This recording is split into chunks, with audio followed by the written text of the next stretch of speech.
Welcome to the Jewish Study Center. We have a great class today. I'm Jerry Garfinkel. I'm not the speaker. I am the treasurer, and I'm also the technical director, whatever that means. As treasurer, I want to tell you that our classes are free. We do have expenses, so we encourage, we don't require, but we encourage people to give donations, whatever you feel is appropriate. If you want to donate, go to our website, which is www.jewishstudycenter.org, and you can click on donate, and then a new menu comes up, and you can donate from your PayPal account or from a credit card or from by sending a check. If you click on sending a check, it'll give you the address on where to send checks. Okay, that's the that's the treasurer part. As the technical director, let me say that, as you probably understand, this class is being recorded.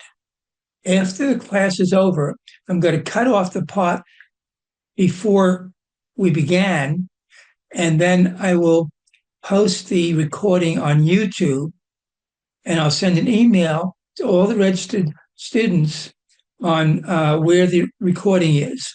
That email might also have some extra material about what Maurice is going to say in the class. Expect that. Today's Wednesday, probably a Friday or so.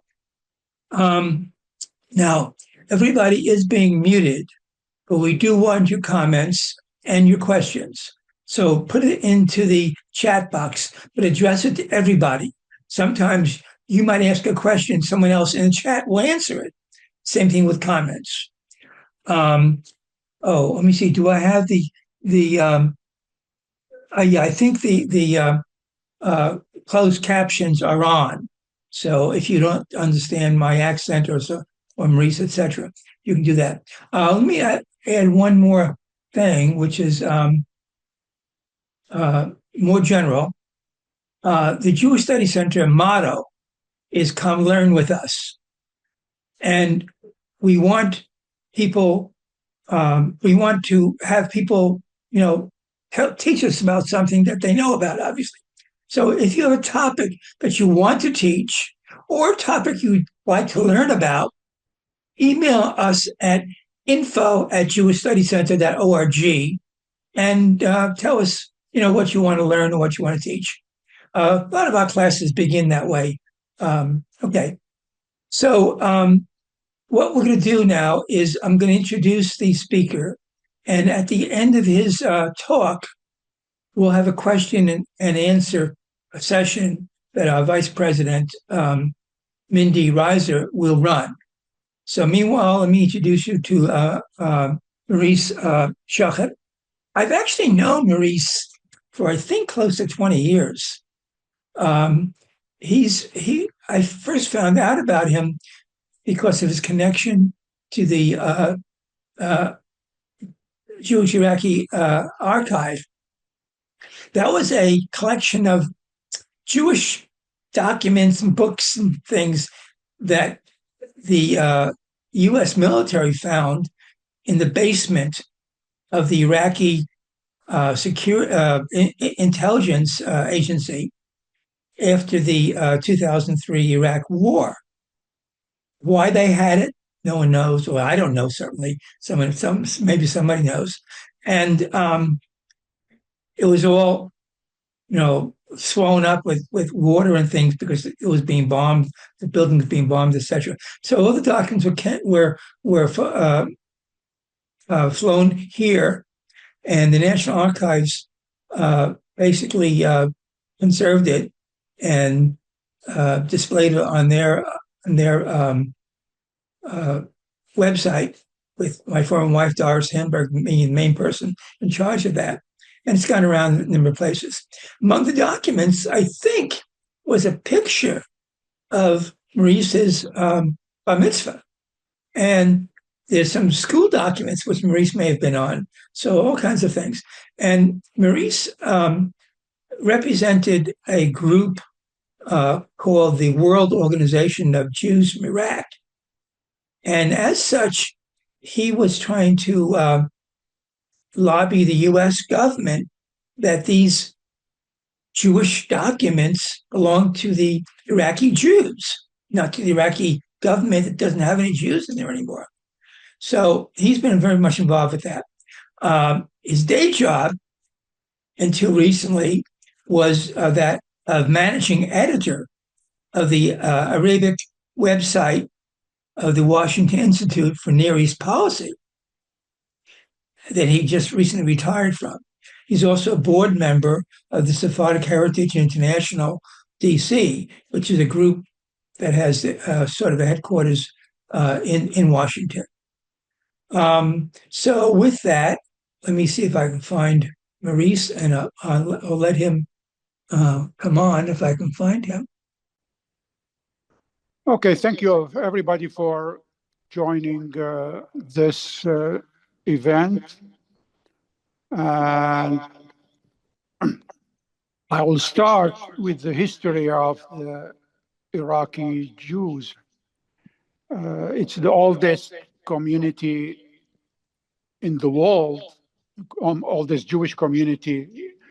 It goes back to the Babylonian Jewry, Babylonian Exile. And before that, the Assyrian first exile, when then 10 tribes were taken to Assyria, which is in northern Iraq. Of course, the 10 tribes were lost, and eventually the Babylonian wiped out the Assyrians. And that was before they were brought the Jews to Babylon. It was about 612 BCE when the Assyrians lost their control of Mesopotamia at the time. There was a prophet who prophesied the fall of the Assyrian Empire. His name is Nahum, and according to tradition, he's buried in the town of Al-Kosh in northern Iraq.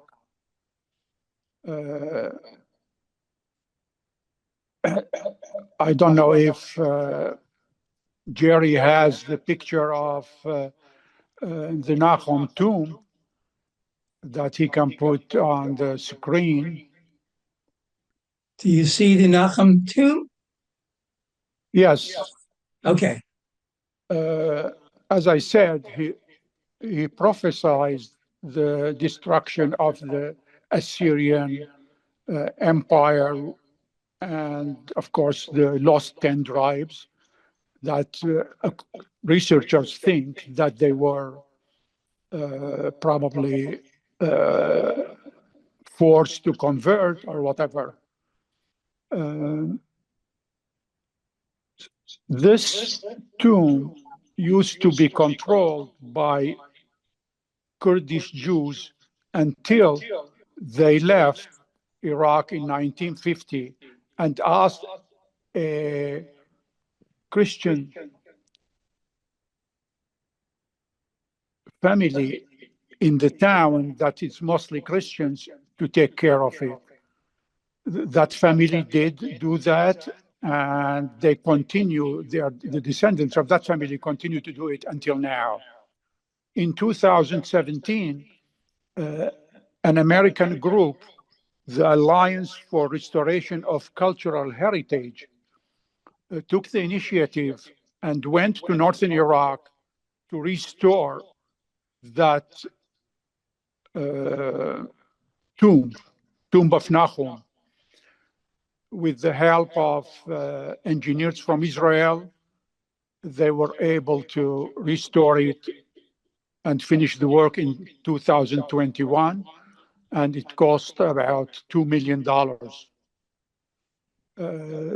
I have to mention here that ISIS, the Islamic State that was active in Iraq, reached northern Iraq up to close to the town of Al-Kosh, where the tomb of Nahum resides. But the Kurdish fighters were able to push them off, and the tomb was saved. Also, there is a tomb from the Babylonian exile. There were two exiles from Babylon in 597 BCE and 586 BCE, when Nebuchadnezzar destroyed this temple. In 597 BCE, among the exiles, there was the prophet Ezekiel. His tomb is in the center of Iraq. And when I lived in Baghdad, we used to visit the tomb to pray from time to time. There is a picture of Ezekiel's tomb in central Iraq. I don't know if Jerry can expand it. I think I'm showing it right now. Okay.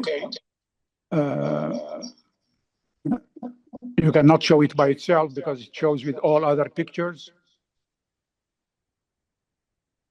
As far as I could tell, I'm showing it, but could have a mistake of some sort. Okay, I mean, I can see it on the right side with all other small pictures. Anyway. Okay.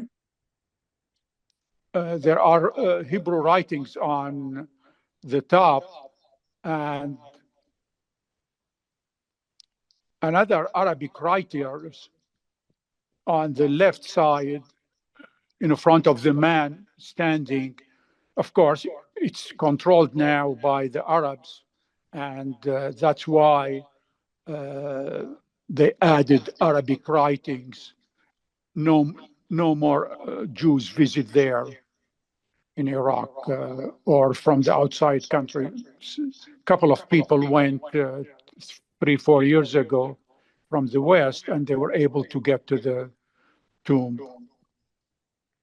Yes, this is the tomb, and you can see the Hebrew words up top,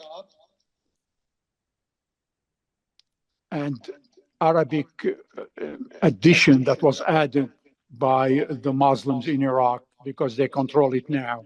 I don't know what's written there because it's very small and hard to read. So the original of the Iraqi Jews is from the Babylonian exile, and no one knows exactly how many were brought to Iraq, but according to certain researchers, there were about 10,000 at the time. Jews in Iraq suffered a lot for thousands of years since the exile, because many empires controlled Iraq, the Greek Empire, different empires from Persia, Iran. But the worst happened in 1258 when the Mongols controlled Iraq, and the grandson of Genghis Khan, Hulagu, slaughtered the majority of the Jewish community there. Add to that the floods and diseases for thousands of years. That's why in the 20th century, only 125,000 Jews left in Iraq. I mean, if you can think of 2,500 years ago, 10,000 Jews were brought to Babylon, and later on, only 125,000 Jews. The reason is because of the different empires that controlled Iraq and the floods and diseases. The main change happened in Iraq, or for the Jews of Iraq, was in the 19th century, when the Alliance Israélite Universelle came to Iraq and convinced the Jewish leaders of the community, who were all rabbis, to open secular schools to teach the Jewish community. And surprisingly, the rabbis agreed. That was in 1863. 1864 was the first Alliance Universelle Française school was opened. Add to that, in 1869, the Suez Canal was opened. That also expanded the commerce of Iraqi Jews worldwide, especially, of course, to the Far East. Although there were Jews from Iraq who immigrated to the Far East, mainly India, 200 years ago. Many of you knows, of course, the Sassoon's family and others. And Jews then immigrated from India even to Singapore, Hong Kong, and other areas in the Far East. As a result of the Jewish education by the Alliance School, when the Ottoman Empire collapsed in 1917 in Iraq, before even the World War I finished, the British mandate took over Iraq, and they found the Jews fluent in English and French. So they hired them to the administration. In 1920, the British mandate controlled Iraq and announced the establishment of the Kingdom of Iraq. Surprisingly, in 1921, the Zionist organization was established in Iraq, but it didn't last officially more than a year. And in 1929, the approach towards the Jews changed in a bad way. And in the 30s, with the rise of the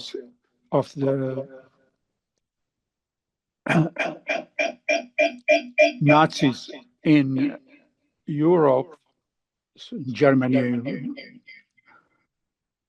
the situation of Jews of Iraq changed to the worse. What happened at the time, the Mufti of Jerusalem, Hajj Amin al-Husseini, started a war against the British control in Palestine between the year 36 to 39. But in 1937, he escaped to Iraq.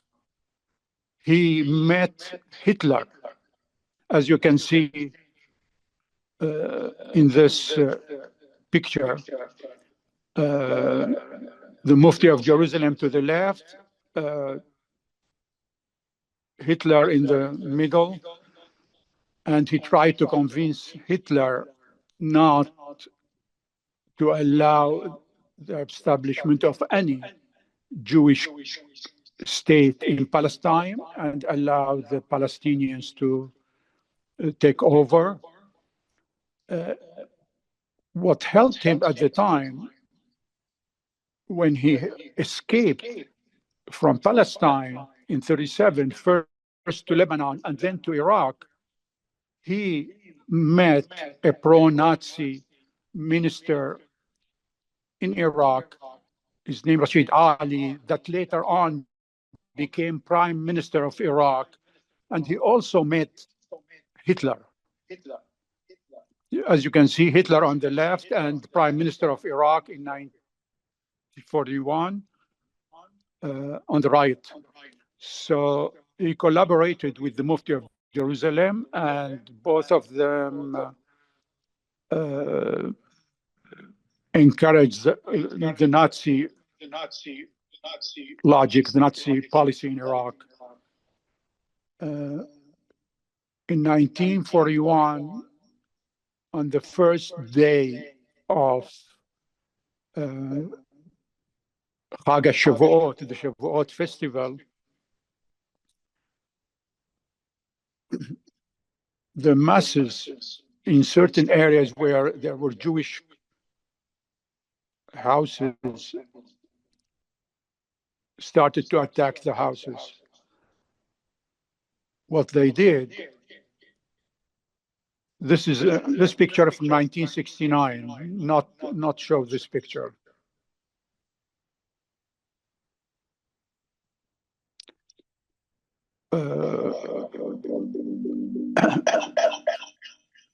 This is what happened in 1941. As you can see, the swords of the people trying to attack Jews. It was 3 days before when they came to mark the Jewish houses in certain areas. The house of my mother family at the time, my mother was single, was marked. So when my mother's family saw that, they, her parents approached one of the neighbors. They asked them if he can take them so they can get out of their house, but he refused. They asked another neighbor, Muslim neighbor, and he said, absolutely, come over, all of you. My mother was a large family, 10 children at the time with parents, so they moved to the Muslim house.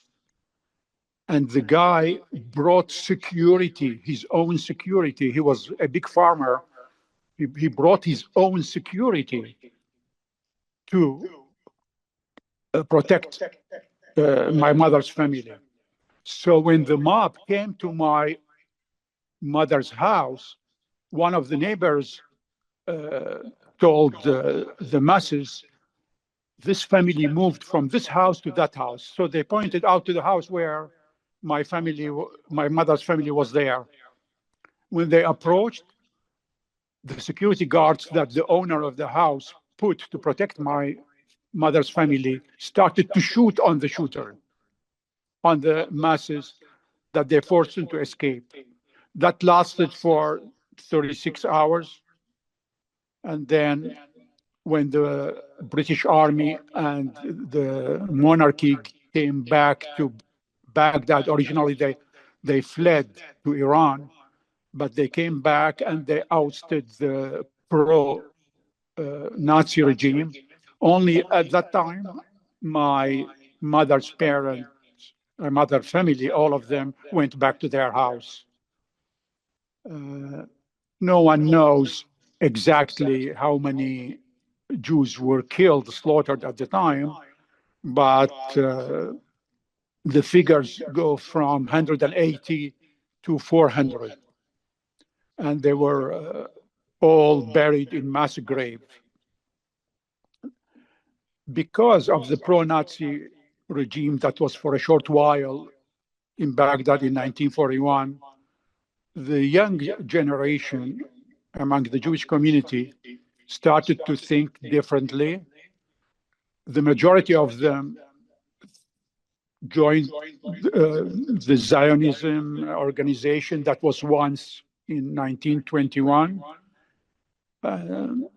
They communicated with the Zionist organization in Israel, and very small group among the Jews preferred to join the communism. They thought by joining the communism, they can live with the Iraqi Arabs.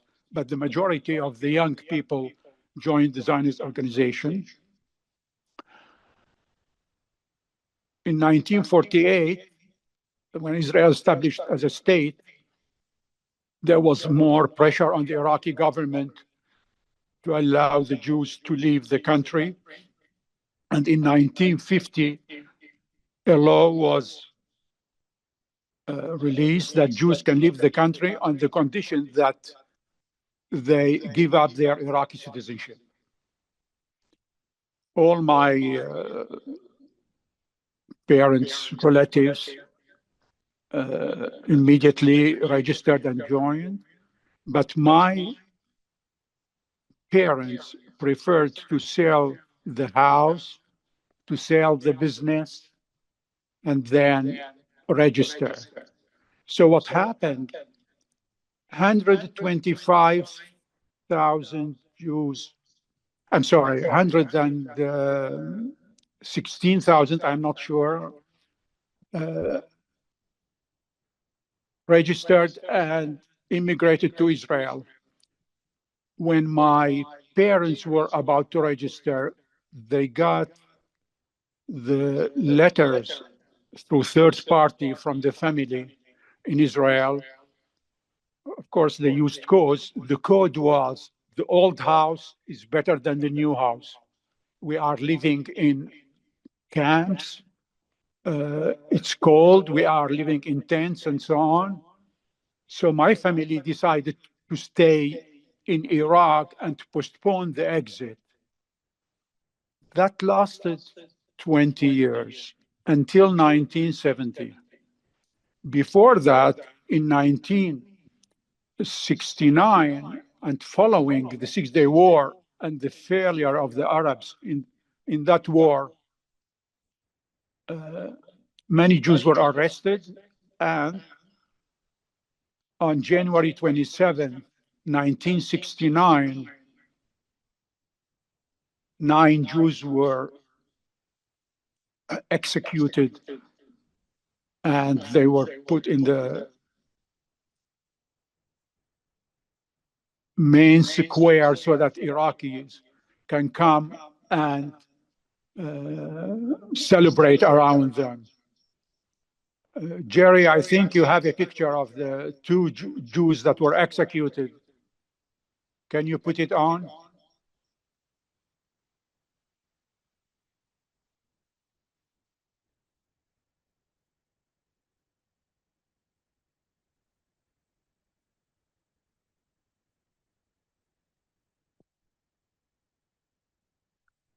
So those are 2 among the 9 that were executed. And among the 9, I had 3 friends who were my age, 19.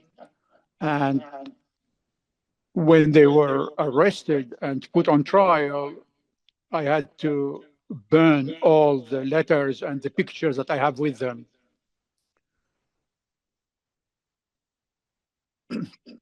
In 1970, of course, more Jews were executed or disappeared, kidnapped, killed in prisons. In 1970, Jews started to flee the country. So, because I finished school in 1967, and they won't allow us to go to school, to go to university and so on, and no jobs, nothing to do. We have to take the initiative and leave the country. So with the help of Kurdish smugglers, we left Baghdad to northern Iraq, where the Kurds are, and we have an address of several Kurds who would help. They were smugglers who would help Jews leave the country. We went to their house. We stayed for 6 days. And then when they found that the route is ready for escape, they told us we can leave. So we started to go with them. We were, my family, 5 people, and my uncle, 6 people, and 2 individuals. So that we were 13 people and 4 smugglers. We left at 11 o'clock at night.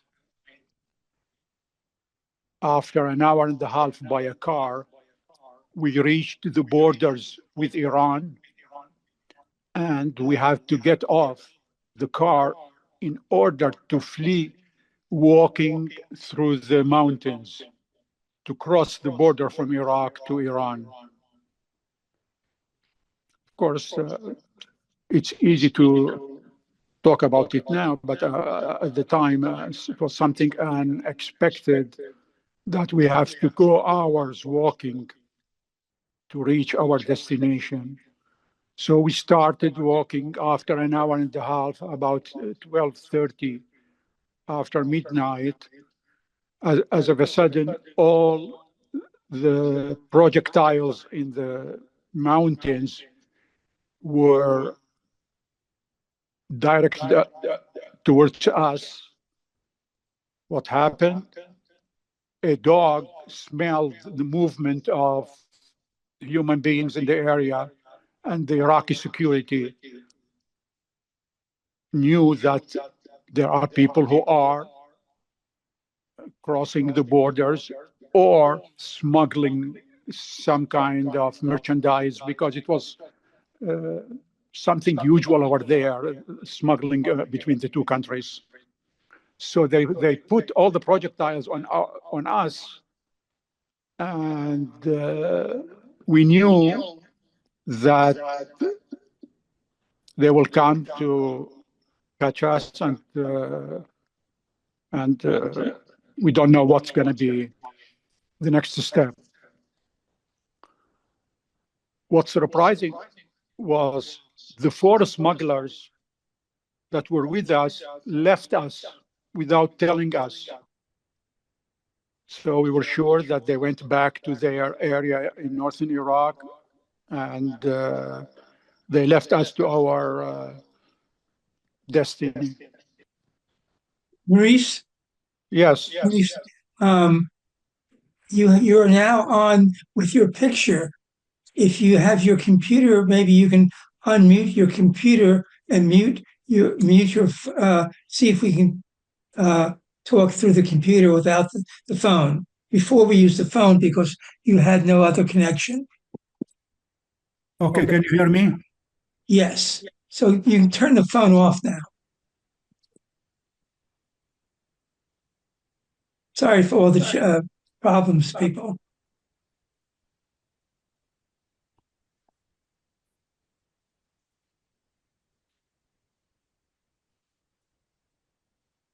Okay, can you hear me?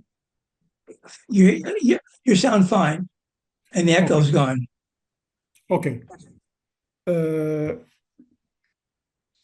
So I was saying that the 4. Can you hear me? Yes, you took me to the 4 smugglers. Yeah. I assume everybody can hear us because I can see a message from Bruce.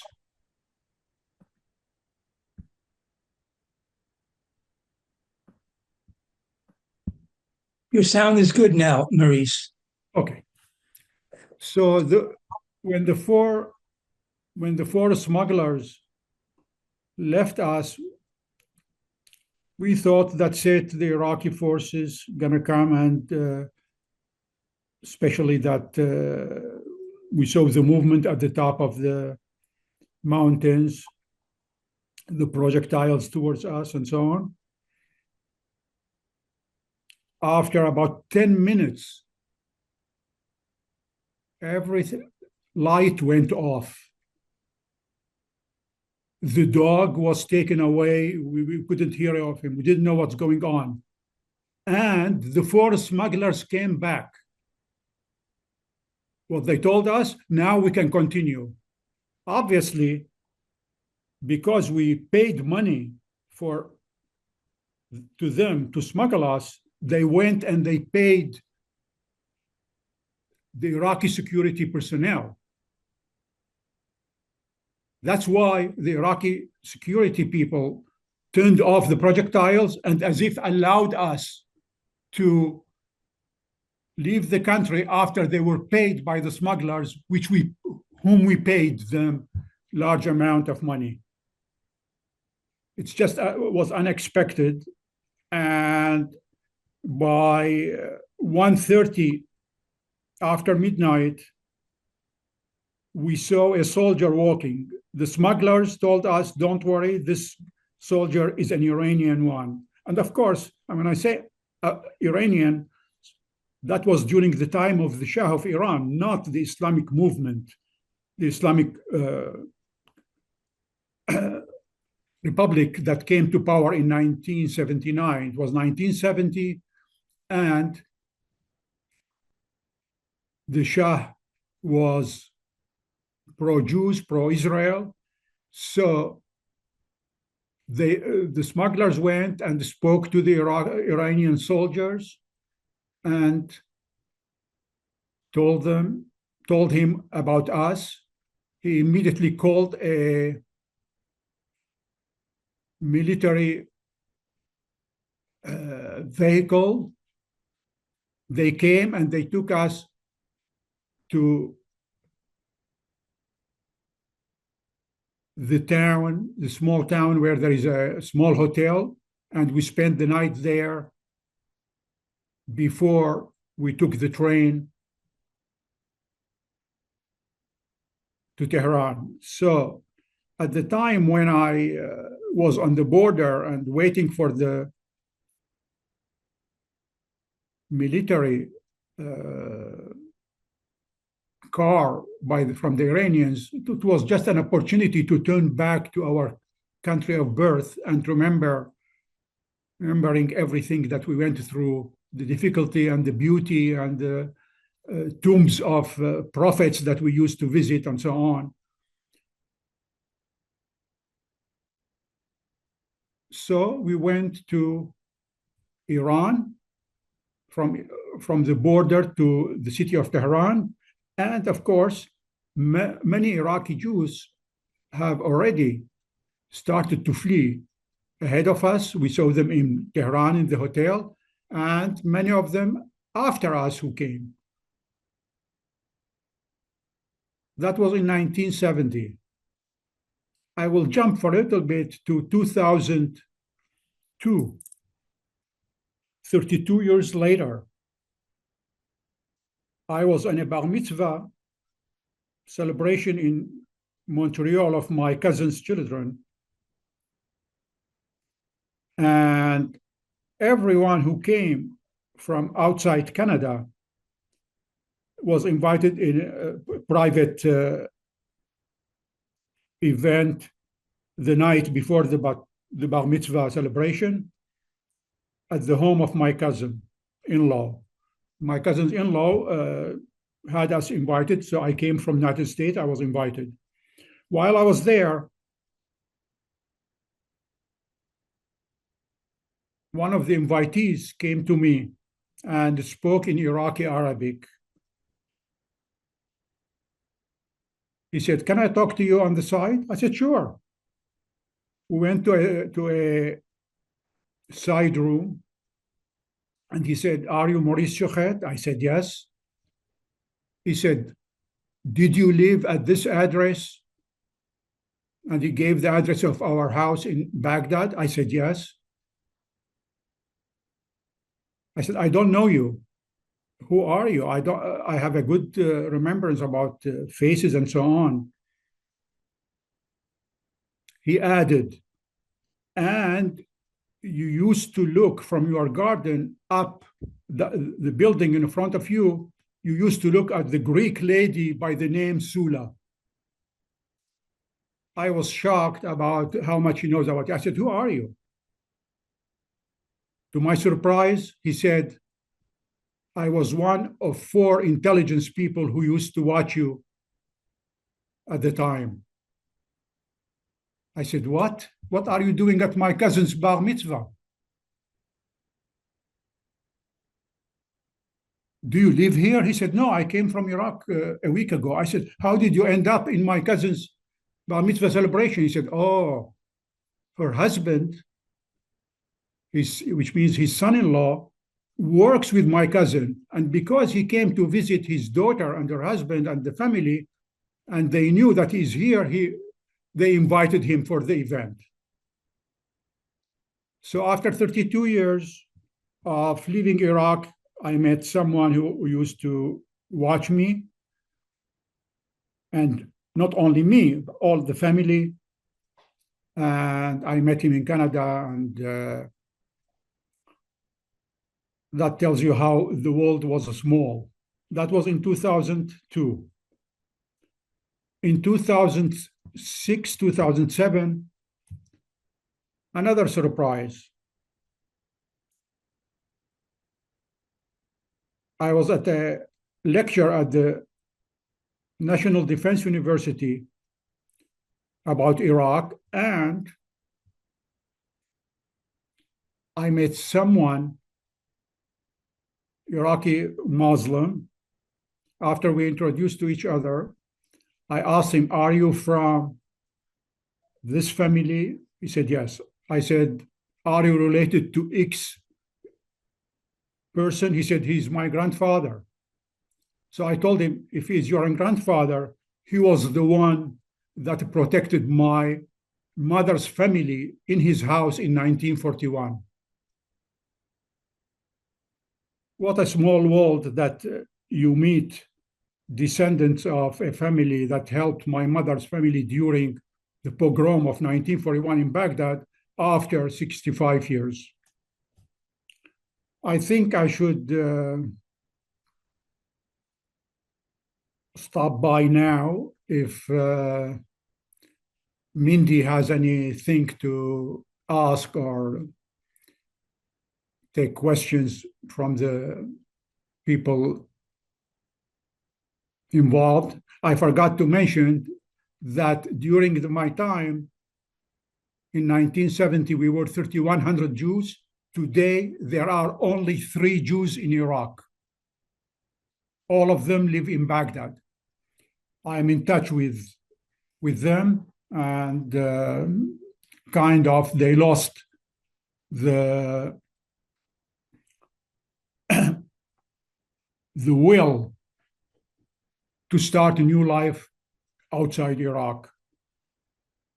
Nechama, I came to the United States in 1981. I went to Israel in 1970, and my first choice, of course, was to go to school because I finished high school in 1967, and I had to go to university, and that's what I did before joining the Israeli army and working in the Israeli aircraft industry. And I came to the United States in 1981.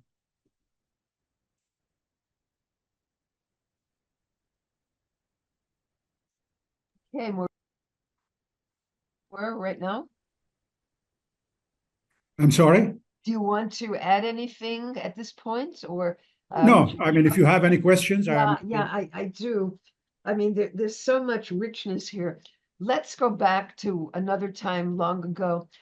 That fascinating tomb, and there are other tombs.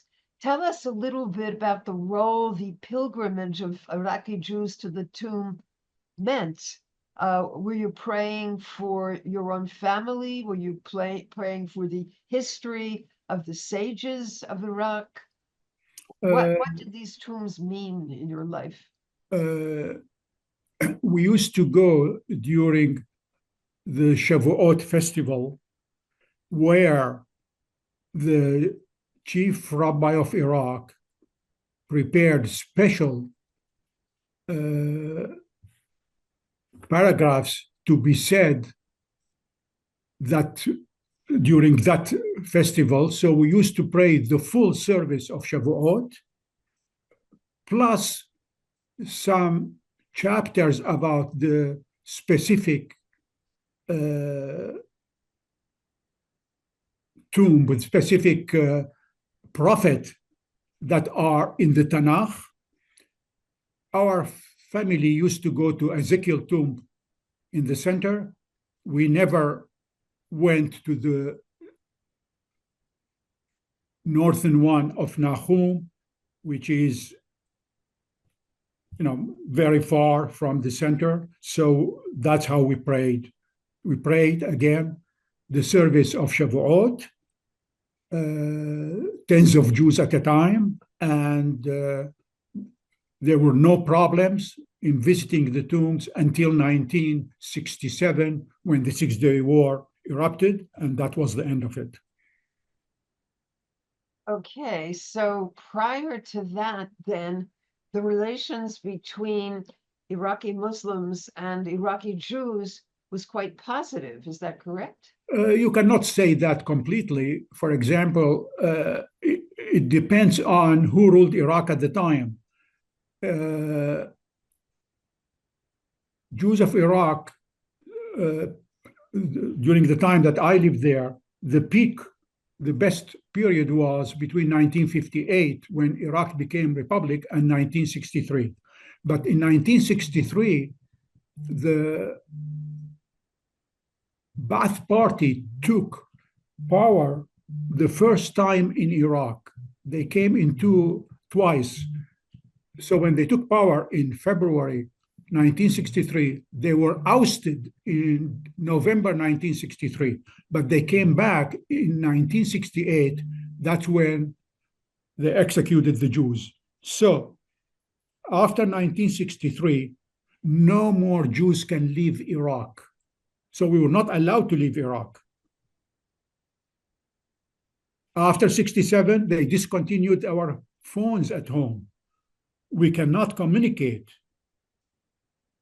with each other anymore, with no phones. So we cannot say that because we went to the tombs of the Jewish prophets, that relationship were okay. After 63, they prevented Jews from studying at the medical school. And after 67, they prevented the Jews from going to higher education altogether. Well, yes, there were sad times and dark days, but people are interested also in some of the brighter aspects of Iraqi Jewish life. They want to know about ceremonial objects in Iraqi Jewish life. Were they able to be retrieved? Now, when people were smuggled out, they obviously couldn't take very much. But what has happened to these precious objects reflecting the Iraqi Jewish traditions and heritage? When I can talk about our family. Yes. When my parents' relatives, like grandparents, uncle, and so on, left Iraq in 1950 and we stayed, we gave them a couple of the artifacts, a couple of the historical religious related material to take with them. So when I came to Israel in 1970, our relatives gave us what we gave them. They returned to us what we gave them, because when we left Iraq, we couldn't take anything. And if you just let me 1 second, I will show you what I have behind me. Oh, wonderful.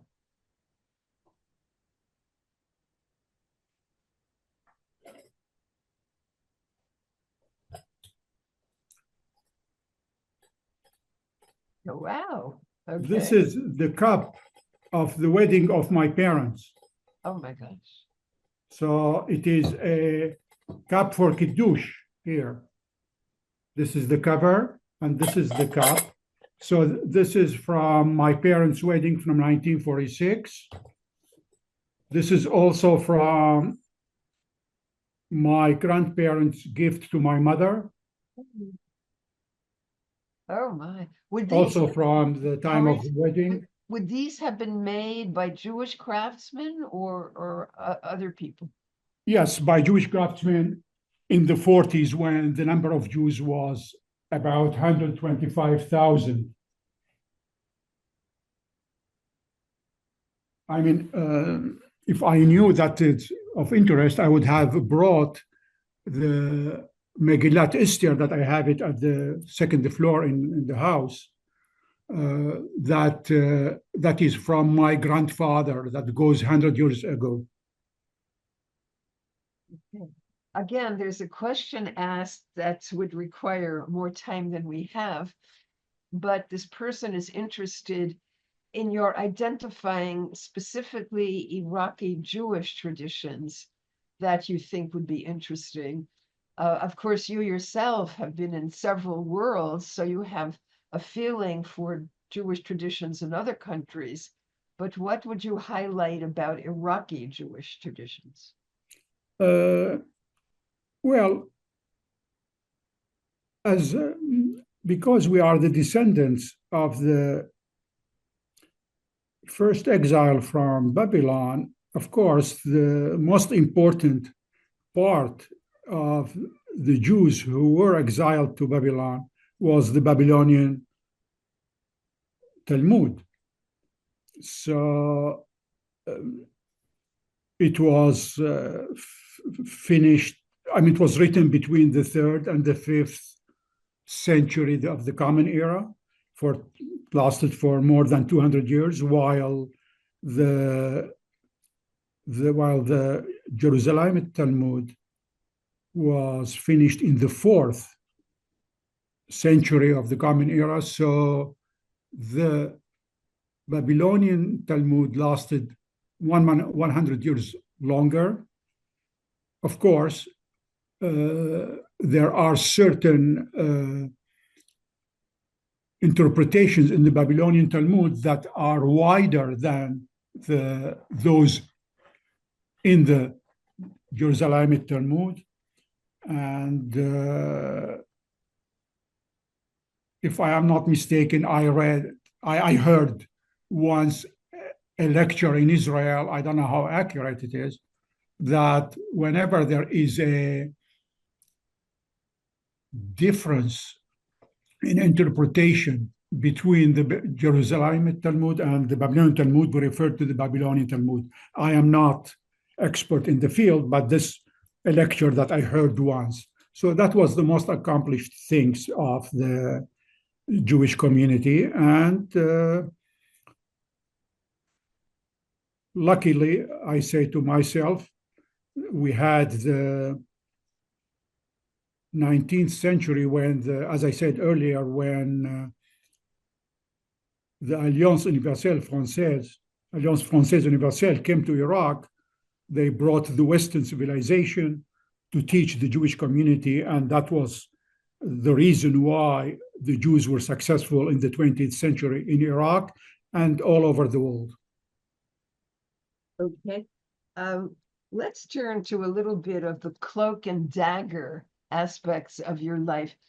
Who were the smugglers? Did they start out as something else? Was this a family tradition to smuggle?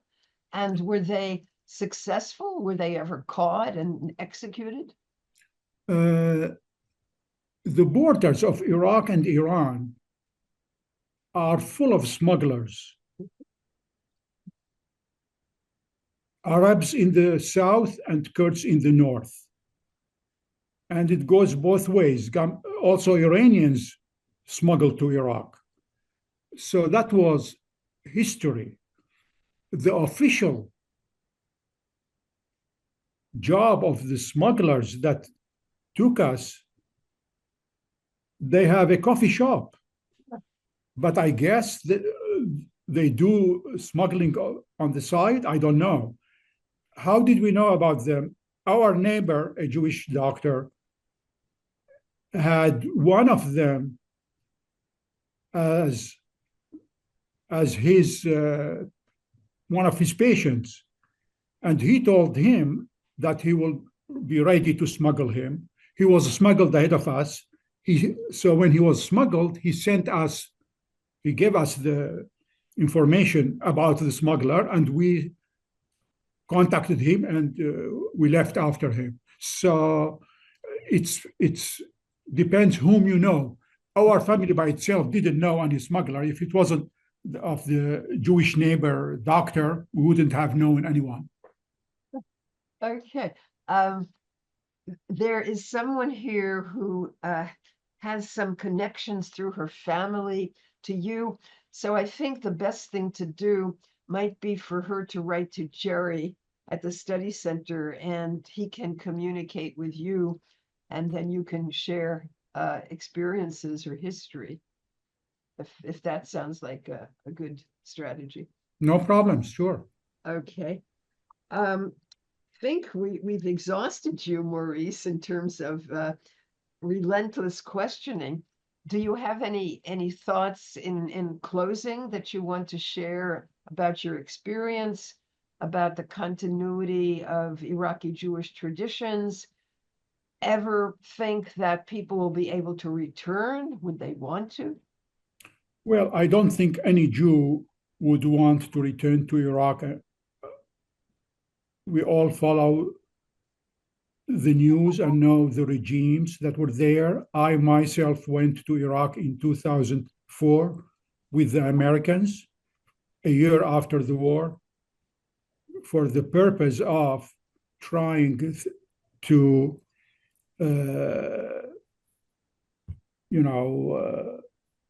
restore the Jewish religious sites there. So I went in 2004 and I stayed in the green zone while I was there. A year after the war, two insurgencies started, one Sunni and one Shi'i, against each other and against the Americans. So immediately I returned back to the United States, and I don't think anybody would want to go and live there.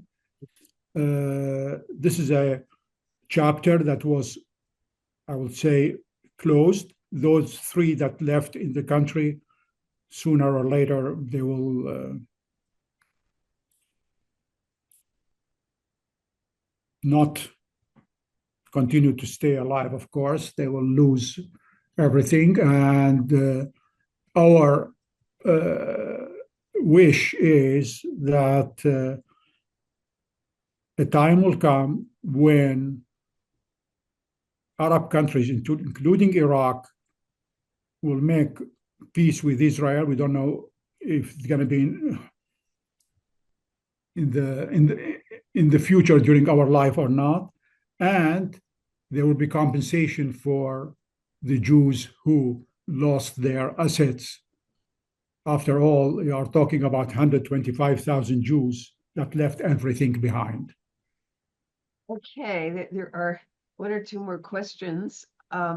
In terms of the Iraqi Jewish community, do any people trace their descent from the Jews from Spain and Portugal who were forced to leave? Did they? There were during my time there several families. They trace it to Spain, and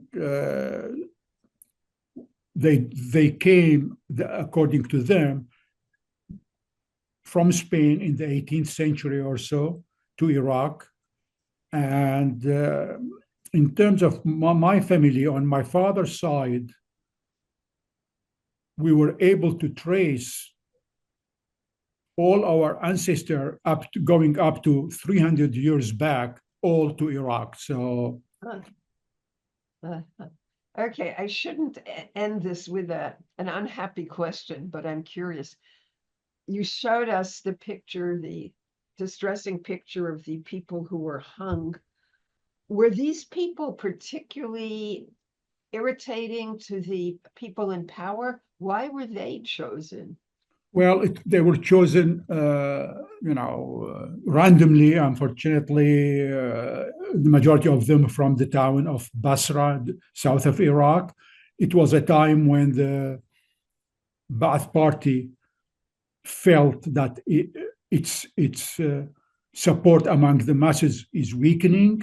So they came with the idea of accusing Jews being spies for Israel, and as if those Jews were behind the reason why Iraq lost the war with Israel in 1967. So the Jews are to be blamed.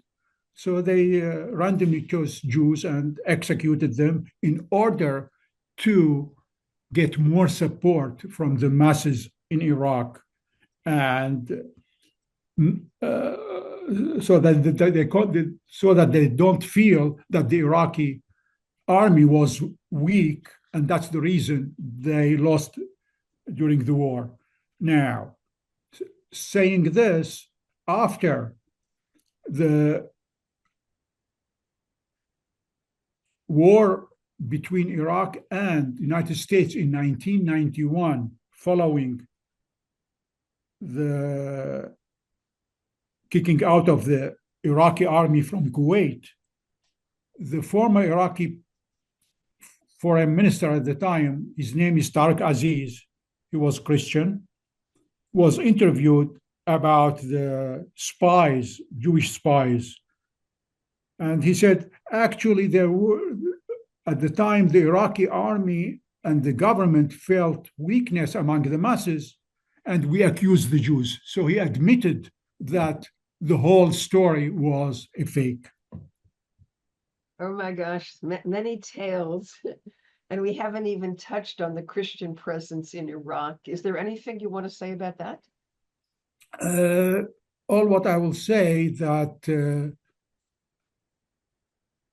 in 2003, during the Iraqi war, when the Americans came there were about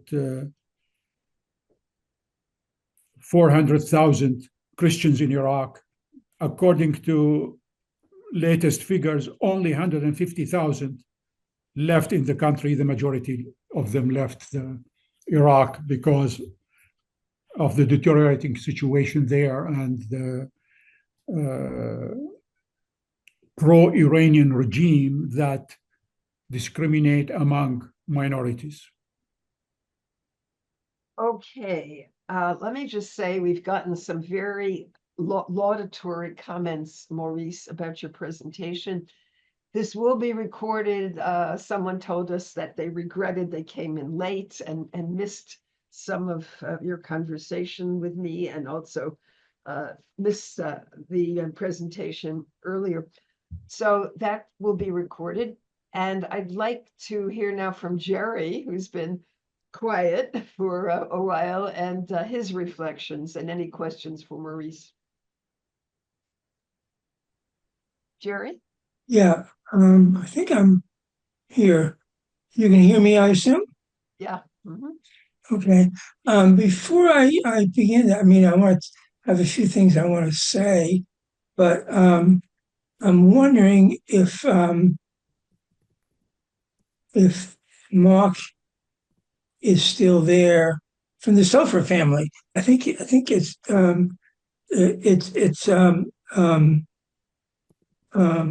Ramonda Sofer's son, I believe, or daughter. I'm not sure which it is. Who was saying that they were close to your family back when, I guess. So if you want to say something, if you put your video on, I'd let you get on. Okay. I think you can mute yourself, Mark. Hi, I'm here. Yes. Hi, Maurice. Hi. I don't know if you knew the Sofer family. They were also from Baghdad. My family. My mom is actually on the Zoom. What's the full name? Sofer. Yitzhak Sofer was my grandfather. Mhm. Isaac.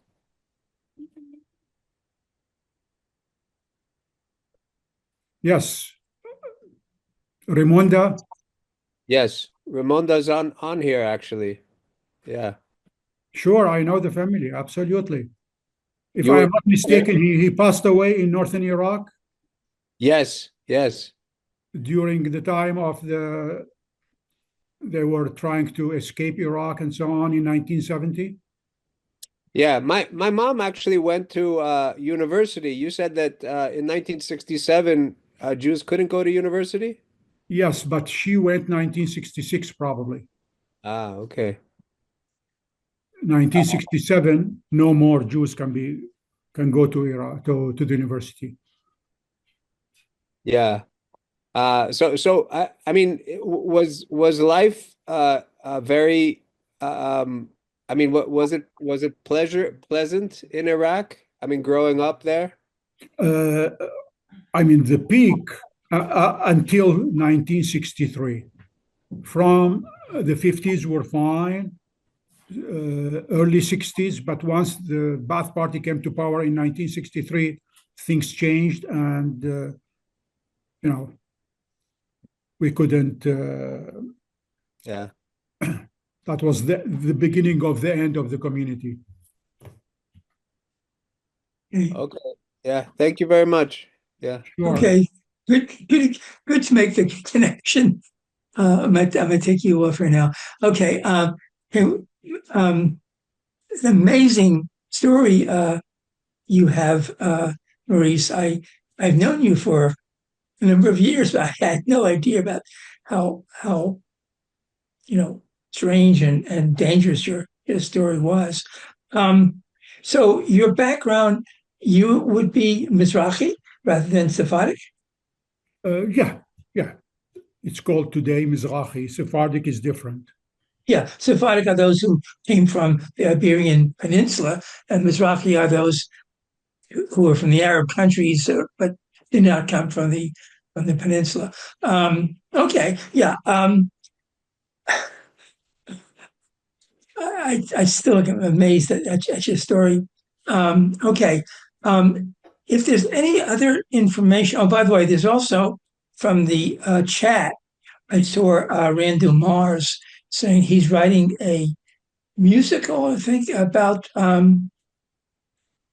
Iraqi Jews. I'm not sure what that's all about, but if Randall wants to put his video on, he could tell us about that, or at least say something if he's still on. Or at least, okay, there you are. Okay. There is a question here about, is Shohet a family profession or was that an Iraqi name? My ancestors from my father's side were ritual slaughterers until my grandfather. So my father was the first generation who wasn't in the field.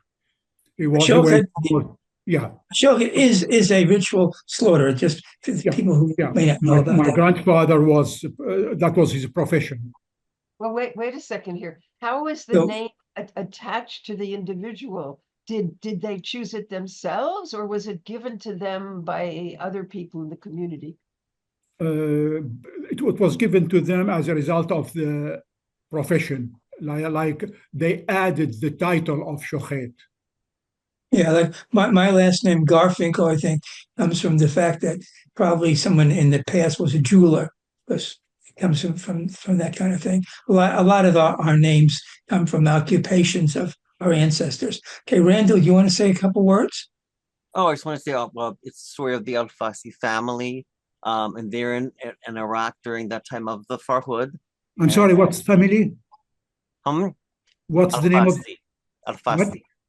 Al-Fasi. Al-Fasi? Yes. Mm-hmm. And so it just details they're musicians, as many Iraqi Jews excelled in that field, and it just details their lives, and it is a musical, which is kind of unique. So I understand that you're right. You're finishing up the musical. Is that what's happening? Yes, pretty much. When it's finished, can you write to us at, say, either Jerry at JewishStudiesCenter.org or info at Jewish Studies, tell us about it, and then we'll try to get in touch and publicize it, whatever. Okay. Okay. Thank you. We'll try to connect up with it. Okay. I'll take you off now, but you can also email us if you to continue any kind of conversation any of you, Sure. that would be fine. I'm sure that Maurice and I would certainly enjoy it. It was a wonderful class, wonderful story you're telling. I'm sorry for all the technical difficulties we had, but I think you came across though, and people are very much appreciate it as I am also. Again, I've known you for many years. I had no idea your story was so strong, basically. Mm. And if there's any other information that you would like people to know about, you can email that to me, and I'll post it on the website, and I'll tell people about it in the email that will go out about the recording. So you can continue that a little bit. And the same thing with you, Randall, if you want to tell us a little about it, I can put that in also. Okay, so you are Mizrahi, but on Sunday, we're going to have the beginning of a number of things about Sephardi. The Sephardic, of course, are the people who came from either Portugal or Spain. And this coming Sunday at 1 o'clock, we're going to have a sort of very brief history of the Sephardic people from the early times in Spain and Portugal up through a little bit, almost to present. And the speaker will be a rabbi, Shlomo Pereira, who is also a economics professor at William and Mary. Very nice fellow, very knowledgeable fellow. And it's just going to be a touch on things because the Sephardic history is so long. So we're starting in like 6th century or 7th century. We would like to have a longer series of history of the Sephardi, and we're working on it. We might have a 5 or 6 session class about the Sephardic history later on if we can get it going. And by the way, after Sunday's program, we'll go back to Wednesday evenings again. The next 2 Wednesday evenings will be related to Kabbalah. A week from today is Tu B'Shvat. And so we're going to have a Kabbalistic Tu B'Shvat Seder a week from today, Wednesday evening. And then the week after that, we're going to have a class about Introduction to Kabbalah.